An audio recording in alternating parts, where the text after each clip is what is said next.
अखिलेश जी का अखिलेश जी पढ़े लिखे व्यक्ति हैं, उनको तो सोच समझ के बोलना चाहिए। यही जगह है जहां उनके पिता ने हजारों लोगों को बर्बाद दिया था, सरयू जी लाल हो गई थी, हम कैसे मान लें मंदिर बनवा देंगे। मैं बता दूं, सुप्रीम कोर्ट में कांग्रेस के बड़े नेता और वकील कहते थे राम कोई अस्तित्व ही नहीं है। यह कह करके राम जी के मुकदमे की फाइल को सुनवाई नहीं होती थी। केजरीवाल कभी कभी पागलपन वाली बात करते हैं, हमने मस्जिद तोड़ा ही नहीं है। यह मेरी राम जन्मभूमि जो है अनादिकालीन स्थिति में है, और अनादिकालीन राम जन्मभूमि की स्थिति में राम मंदिर बन रहा है। यहाँ ना मस्जिद थी ना है, ना उसकी हम कल्पना करते हैं। आक्रांता मेरे देश में आए थे, उन्होंने मेरे देश पर आक्रमण किया था, राम मंदिर को तोड़ा था, उन्होंने वहां प्रतीक बनाने का प्रयास किया था, लेकिन वहां मस्जिद नहीं थी। मैं अनादिकालीन परंपरा से भारत माता के हम सब सपूत हैं। भारत माता का जो तिरंगा है वही मेरा भगवा है, इसलिए वो मेरी आस्था है, मेरा विश्वास है, मेरी श्रद्धा है, मेरी संस्कृति है। उस पर अंगुली उठाना, राष्ट्रीयता पर अंगुली उठाना है। मोदी जी का लोग जितना विरोध करेंगे उनकी ऊंचाई उतनी बढ़ेगी। आप जान लीजिए, सोना तराशने के बाद ही चमकता है, अग्नि में डालने के बाद सोना और हीरा कितना चमकने लगता है। जितना विपक्ष सक्रिय होगा उतने देश का विकास होगा, देश का विस्तार होगा, सेना मजबूत होगी। योगी जी जैसा संत और मुख्यमंत्री पहली बार उत्तर प्रदेश को प्राप्त हुआ है। देश के स्वतंत्र भारत के बाद ऐसा मेधावी मुख्यमंत्री कभी प्राप्त नहीं हुआ। हमारी प्रार्थना है कि वो जल्दी फिर सरकार आए और जो बचा काम है काशी मथुरा का वो पूरा हो जाए। आज 9 लाख दीप यहाँ जल रहे हैं राम जन्मभूमि के सरयू तट पर, 3 लाख अयोध्या में, कुल 12 लाख दीप जल रहे हैं। 4 लाख अयोध्या के लिए जल रहे हैं, 4 लाख काशी के लिए और 4 लाख मथुरा के लिए जलाए जा रहे हैं। नमस्कार, मैं हूँ आपके साथ मनीषा डिंडोरिया। स्वागत है आप सभी का हमारे चैनल पर। अयोध्या में इस वक्त है 3 नवंबर। आज है, देखिए, आज दीपोत्सव का महोत्सव यहाँ पर होने वाला है। योगी आदित्यनाथ जी आएंगे। बाबा जी मेरे साथ है। सबसे पहले तो बाबा जी अपना नाम बता दीजिए। शिव योगी मौनी स्वामी अमेठी। मैं राम मंदिर आंदोलन से जुड़ा हुआ संत हूँ और मैंने राम मंदिर के लगभग 55 बार मैंने भू समाधि ली है, 17 बार मैंने जल समाधि ली है और 7 करोड़ तक दीपक मैंने अपने जीवन में रामलला के लिए मैंने जलाए हैं। अभी भी मैं हवन करके उठा हूँ इस कल्पना से कि जिस तरीके से अयोध्या में मंदिर बन रहा है वैसे काशी और मथुरा में भी मंदिर का निर्माण प्रारंभ हो। इसी की पूजा करके भी मैं उठा हूँ। फिर आपके प्रश्न से मेरी बात हो रही है, तो यह निश्चित रूप से हम सबके लिए एक बड़ा स्वर्णिम समय है कि 492 वर्षों बाद जब उच्चतम न्यायालय के निर्देश के बाद केंद्र और प्रदेश में जब भाजपा की सरकार रही, हम सबको यह अवसर प्राप्त हुआ कि रामलला का मंदिर तो बन ही रहा है। आज पूरे विश्व की निगाह जो धार्मिक दृष्टि से अयोध्या में है वह एक बहुत ही आध्यात्मिक दृष्टि से और हर दृष्टि से बहुत महत्वपूर्ण हो गई है। आज 9 लाख दीप यहाँ जल रहे हैं राम जन्मभूमि के सरयू तट पर, 3 लाख अयोध्या में, कुल 12 लाख दीप जल रहे हैं। 4 लाख अयोध्या के लिए जल रहे हैं, 4 लाख काशी के लिए और 4 लाख मथुरा के लिए जलाए जा रहे हैं।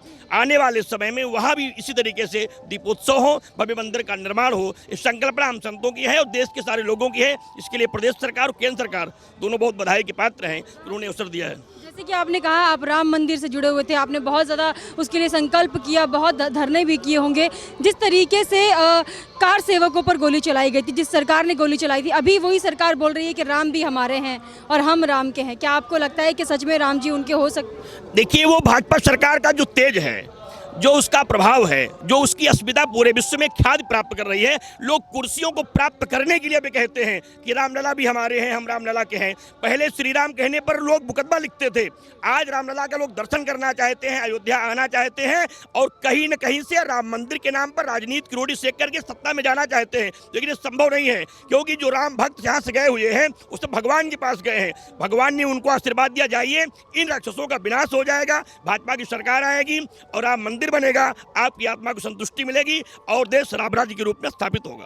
जो विपक्ष के लोग, अखिलेश यादव, राहुल गांधी, प्रियंका वाड्रा, सब लोग अब अयोध्या भी आ रहे हैं, दर्शन कर रहे हैं, राम जी भगवान का नाम जाप कर रहे हैं सब लोग, लेकिन ये वही लोग थे जो अस्तित्व मांगते थे राम का, कि राम का कोई अस्तित्व नहीं। मैं बता दूं, सुप्रीम कोर्ट में कांग्रेस के बड़े नेता और वकील कहते थे राम कोई अस्तित्व ही नहीं है। यह कह करके राम जी के मुकदमे की फाइल को सुनवाई नहीं होती थी। आज वो अयोध्या आना चाहते हैं, उनको आना चाहिए।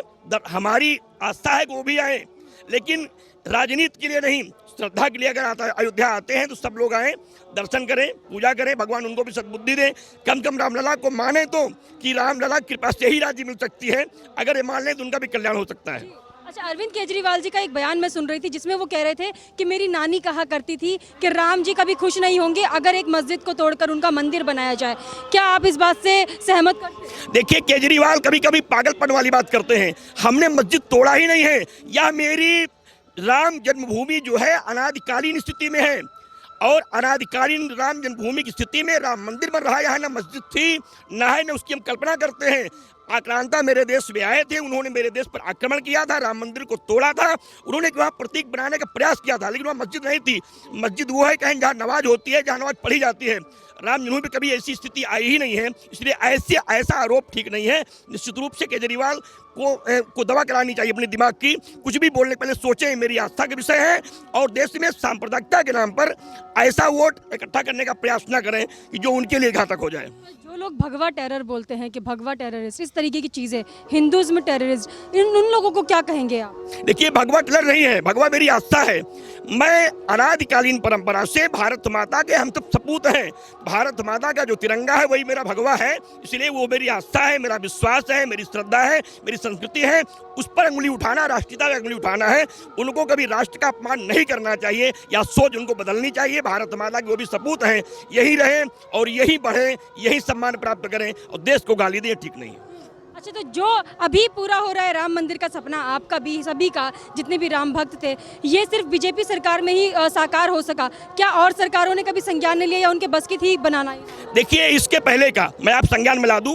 1984 में देश के पूर्व प्रधानमंत्री राजीव गांधी जी एक बार यहाँ आए थे। उन्होंने राम मंदिर का शिला पूजन किया था, लेकिन उनके न रहने के बाद कांग्रेस ने उसको सियासत रूप में ले लिया और उन्होंने विरोध किया। और ऐसा नहीं है, अगर अन्य सरकारें भी ये श्रेय लेना चाहती तो ले सकती थी, लेकिन उनको लगता था रामलला का नाम लेने के बाद कुर्सी हाथ से चली जाएगी। भाजपा को लगता है कि रामलला रहेंगे तो कुर्सी स्वतः से मेरे पास आ जाएगी। दोनों में यही अंतर है। ये रामलला के भक्त हैं, वो रामलला का विरोध करते थे, इसीलिए आज यह अवसर उनको नहीं प्राप्त हुआ। फिर भी हम तो सबके शुभचिंतक, हम संत हैं, महात्मा हैं, सभी पार्टियों से मेरे उस शिष्य हैं, सबको मैं साधुवाद देता हूँ। लेकिन रामलला का विरोध करना, भारत माता का विरोध करना, वंदे मातरम का विरोध करना, या निश्चित रूप से बहुत लज्जास्पद, इसको नहीं करना चाहिए। आपको क्या लगता है योगी जी कैसा काम कर रहे हैं उत्तर प्रदेश? देखिए, योगी जी जैसा संत और मुख्यमंत्री पहली बार उत्तर प्रदेश को प्राप्त हुआ है। देश के स्वतंत्र भारत के बाद ऐसा मेधावी मुख्यमंत्री कभी प्राप्त नहीं हुआ। हमारी प्रार्थना है कि वो जल्दी फिर सरकार आए, और जो बचा काम है काशी मथुरा का वो पूरा हो जाए। उनके ही कार्यकाल में यह भी दोनों मेरे कार्य पूरे हो जाएं, काशी मथुरा में भी मंदिर निर्माण हो जाए, फिर वो आगे जाए, देश का संभालें, देश का काम करें। अखिलेश यादव जी बोल रहे हैं कि हम राम मंदिर से भी बड़ा मंदिर बनाएंगे, लेकिन ये नहीं बताया कहाँ बनाएंगे। आपको लगता है बना पाएंगे? देखिए, अखिलेश जी पढ़े लिखे व्यक्ति हैं, उनको तो सोच समझ के बोलना चाहिए। यही जगह है जहां उनके पिता ने हजारों लोगों को बर्बाद दिया था। सरयू जी लाल हो गई थी, हम कैसे मान लें मंदिर बनवा देंगे? अगर मंदिर बनवाने की बात होती तो गोली न चलवाते महाराज। उन्होंने मेरे जवानों पर अंकुश लगाया, जबरदस्ती अपराधी आए, मेरे जवानों को गोली चलाने वाले अपराधी थे। मेरे जवान ने गोली नहीं चलाया, मेरे देश की सेना ने गोली नहीं चलाया, गोली चलाने वाले अपराधी थे, वो आए, उन्होंने राम भक्तों को मारा। यह बहुत बड़ा अपराध था, बहुत बड़ा अन्याय था। अखिलेश जी को इस पर विचार करना चाहिए। अगर अब भी उनको सद्बुद्धि आ जाए तो हम स्वागत करते हैं। जिस तरीके से राहुल गांधी ने भी एक बयान किया है, जेब कतरों से सावधान, यानी कि पेट्रोल के प्राइस को लेकर बोल रहे थे, बीजेपी सरकार को तंज कसते हुए जेब कतरों से सावधान। क्या आपको लगता है बीजेपी सरकार ऐसा काम कर रही है कि उन पर ऐसी टिप्पणी की जा सकती है? देखिए, जेब कतरा कह देना, राजनीति में कुछ बोल देना, आदमी स्वतंत्र हो गया है, किसी को भी गाली दे सकता है, अपमान कर सकता है, लेकिन यह राजनीति में एक बड़ी घिनौनी चीज है। मर्यादा में बोलना चाहिए, मर्यादा में रहना चाहिए, मर्यादित बात करनी चाहिए। राजनीति के साथ, देश की जनता के साथ, समाज के साथ घिनौनी वार्ता करना एक ओछी राजनीति है, और एक हल्के वो नेता की सोच दिखाई पड़ती है। उसे कभी बुद्धिमान लोग बात नहीं देते हैं, हम लोग बिल्कुल बात नहीं देते, क्योंकि ऐसे ऊट पटांग की लोग बात बोल के चैनलों में चर्चा में आने के लिए लोग बोलते हैं, हम ऐसा बोलेंगे तो मीडिया उसको उठाएगी, हम थोड़ा चर्चा में जाएंगे, इसका कोई बात तो नहीं। मोदी जी की तो बाहर विदेश तक तारीफ होती है, उनको अपनी पार्टी में शामिल करने की बात बोलते हैं, इजराइल के प्रधानमंत्री ने भी बोला है, लेकिन हमारे ही देश का विपक्ष मोदी जी के इतना खिलाफ, और कभी हिंदुज़्म के खिलाफ, कभी संतों के खिलाफ, क्यों? देखिए, मोदी जी का लोग जितना विरोध करेंगे उनकी ऊंचाई उतनी बढ़ेगी। आप जान लीजिए, सोना तराशने के बाद ही चमकता है, अग्नि में डालने के बाद सोना और हीरा कितना चमकने लगता है। जितना विपक्ष सक्रिय होगा उतने देश का विकास होगा, देश का विस्तार होगा, सेना मजबूत होगी, राष्ट्र मजबूत होगा, धर्म मजबूत होगा, हम सबकी आस्थाओं के अनुरूप भारत सजेगा, इसमें कहीं से भी कोई संदेह नहीं है। उनको लेकिन सही विरोध करना चाहिए, गलत विरोध करके भारत का गौरव खराब नहीं करना चाहिए। अभी आप कह रहे हैं कि काम हो रहा है हमारे धर्म के लिए, जो कि काफ़ी सालों से हमें लगता था कि हिंदू त्योहारों पे हमें हमारे त्योहार नहीं बनाने दिए जा रहे थे, क्या अभी हो रहा है?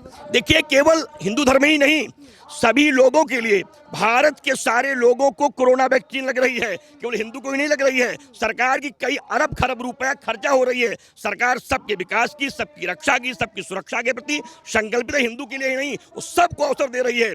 अन्य भाषाओं के, अन्य धर्मों के मानने वाले लोगों के यहाँ भी शिक्षा प्रणाली सुधारी जा रही है, व्यवस्थाएं सुधारी जा रही हैं। आतंकवाद रोका जा रहा है, शिक्षित किए जा रहे हैं, संपन्न किए जा रहे हैं, साक्षर किए जा रहे हैं, सम्मानित किए जा रहे हैं, लेकिन आतंकवादियों पे कार्रवाई हो रही है। बहुत बहुत धन्यवाद आपका सर। तो बाबा जी ने हमें बताया जिस तरीके से बीजेपी सरकार लगातार काम कर रही है, चाहे वो हिंदू हो, मुस्लिम हो, देश के हर एक नागरिक को वैक्सीन भी लग रही है और सुविधा भी उनको मिल रही है, लेकिन विपक्ष जो है हमेशा ही एक तरफा राजनीति करता है और चाहता है कि बीजेपी सरकार को बदनाम किया जाए। आप हमें कमेंट करके जरूर बताइएगा आपका इस पर क्या कहना है। हमारे साथ ऐसे ही बने रहिए। धन्यवाद।